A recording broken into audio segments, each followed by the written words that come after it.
Zimbabwe के खिलाफ बड़े मुकाबले से पहले टीम इंडिया को बड़ा झटका लगा है। स्टार फिनिशर रिंकू सिंह अचानक T20 वर्ल्ड कप कैंप छोड़कर घर लौट गए हैं और वजह है एक गंभीर पारिवारिक इमरजेंसी।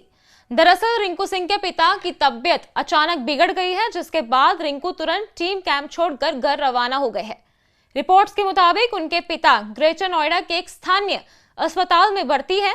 बताया जा रहा है कि उनकी हालत नाजुक है और फिलहाल वो वेंटिलेटर सपोर्ट पर है। डॉक्टर्स लगातार उनकी स्थिति पर नजर बनाए हुए हैं और कल चेन्नई के एमए चिदम्बरम स्टेडियम में टीम इंडिया का प्रैक्टिस सेशन हुआ था, लेकिन उसमें रिंकू सिंह नजर नहीं आए थे।